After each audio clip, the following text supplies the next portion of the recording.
সম্মানিত দর্শক, আসসালামু আলাইকুম ওয়া রাহমাতুল্লাহ। আপনারা দেখতেছেন শিক্ষার কথা ইউটিউব চ্যানেল। এই মুহূর্তে আপনাদের জন্য বেসরকারি শিক্ষক নিবন্ধন ও প্রত্যয়ন কর্তৃপক্ষ কর্তৃক একটি বিশেষ খবর হচ্ছে, ঈদের আগেই পঞ্চম গণবিজ্ঞপ্তির প্রাথমিক সুপারিশ করা হচ্ছে না। আমরা বিভিন্ন গণমাধ্যম মারফত জানতে পেরেছিলাম যে ঈদের আগেই পঞ্চম গণবিজ্ঞপ্তির প্রাথমিক সুপারিশ করার একটি সিদ্ধান্ত এনটিআরসি কর্তৃপক্ষ নিয়েছিল, কিন্তু নানান জটিলতার কারণে ঈদের পূর্বেই সেই পঞ্চম গণবিজ্ঞপ্তির প্রাথমিক সুপারিশ করা যাচ্ছে না বলে আজ তারা জানিয়েছে। খবরটি ডেইলি ক্যাম্পাসের পাতায় এসেছে, সেখান থেকে আপনাদেরকে জানিয়ে দিচ্ছি। বলা হচ্ছে, ঈদের আগেই পঞ্চম গণবিজ্ঞপ্তির প্রাথমিক সুপারিশ করতে চেয়েছিল বেসরকারি শিক্ষক নিবন্ধন ও প্রত্যয়ন কর্তৃপক্ষ এনটিআরসি। এর জন্য চেষ্টাও চালিয়ে যাচ্ছে সংস্থাটি। তবে নানা জটিলতার কারণে এখনও প্রাথমিক সুপারিশ করতে পারেনি এনটিআরসি।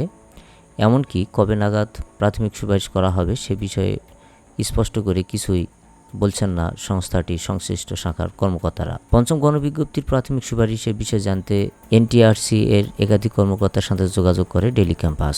তবে কর্মকর্তাদের অনেকে ঢাকার বাইরে থাকায় এ বিষয়ে কোনো তথ্য দিতে পারেননি। জানা গেছে, আগামী 12 ও 13 জুলাই 18তম শিক্ষক নিবন্ধনের লিখিত পরীক্ষা অনুষ্ঠিত হবে।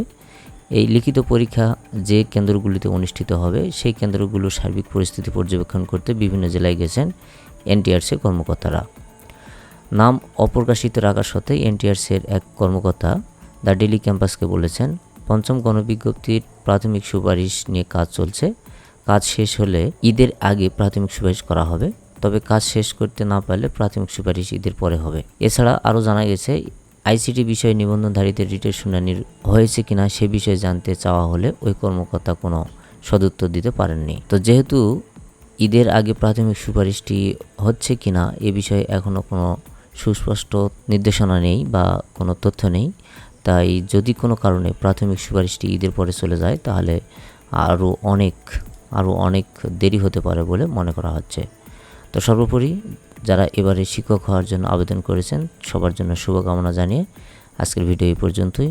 ধন্যবাদ। আসসালামু আলাইকুম।